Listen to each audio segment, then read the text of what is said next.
Hello, my name is William James, and this is a bonus video today. The fans won. The fans won. Justice League, the Snyder Cut, has come out to positive and brilliant fan reaction versus the media's reaction. And the reason the NPCs and the blue ticks of Twitter, the journalists, the media outlets are slamming it is that we won. We have campaigned for this film for a very, very long time.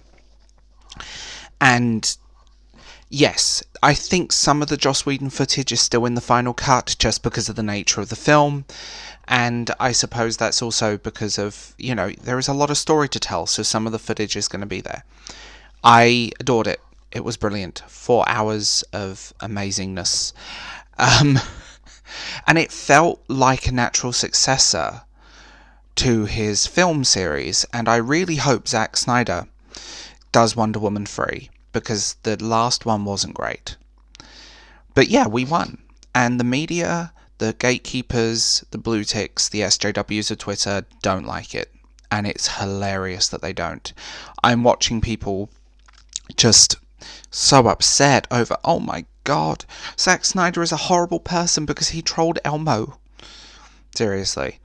Yes, that is a thing. Elmo, who is a Muppet and lives on a man's hand, who is not a person.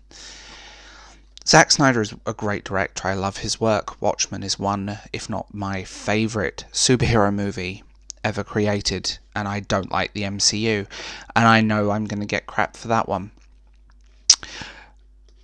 I mean, I think he was brave to do this as a mini-series rather than a full-blown, than a film.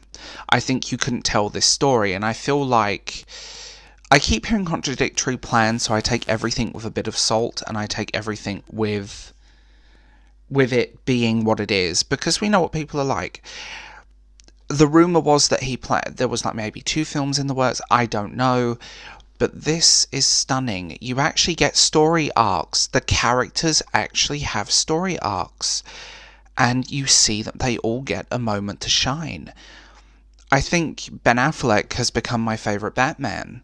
I'm not looking forward to the Batman. It's just, I'm not. We don't need another reboot at all. And, the scene in the alley with his parents getting shot and the no moment. We know that's coming. We do. But yeah, Zack Snyder pulled it out the park. Is this perfect? No. There is no such thing as a perfect film. It does have some issues. There is a little bit of pacing issues here and there, which is fine. It happens. It's the nature of the beast, because it's a very long thing. You can't think of this as a film. You have to think of this as a television series. And you can tell it was a labour of love, the work that has gone into this, the fact that he is telling his script, the fact that he is creating something stunning, and there is no way around that. It's so well done, it's so... I mean, it shows what a superhero film could be, rather than the campy fun of the Marvel movies that just go woke or go broke. You actually have a film that wants to tell you a story. It's not scared to go to those dark places. It's not scared to take you to them. And it fundamentally it sets up the world in which this is. It feels like a beautiful ending.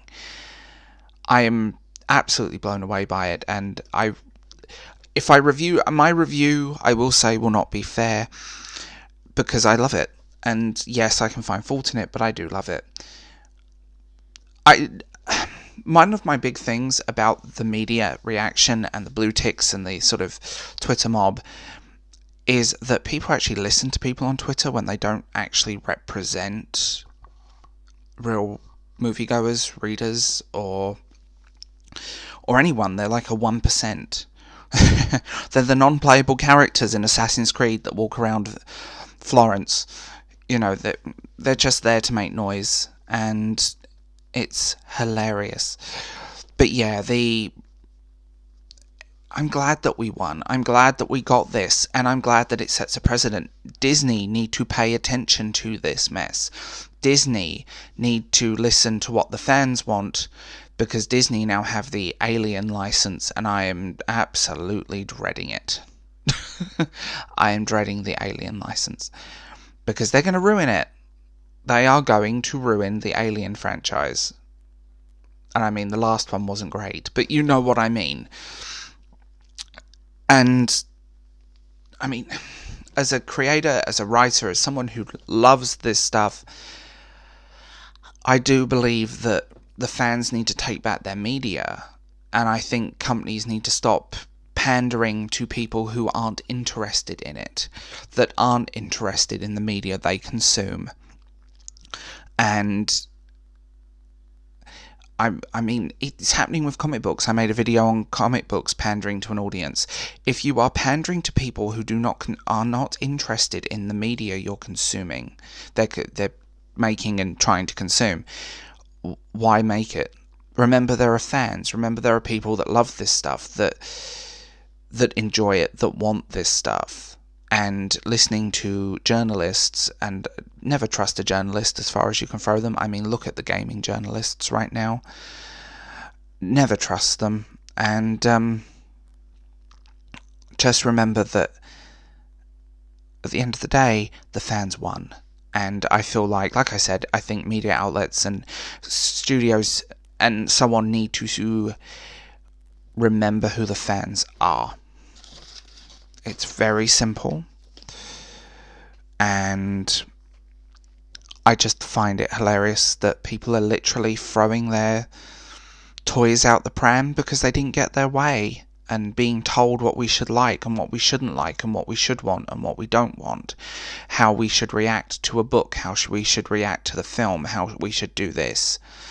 And I feel like this is a win for everyone, and I am so glad that it's happened.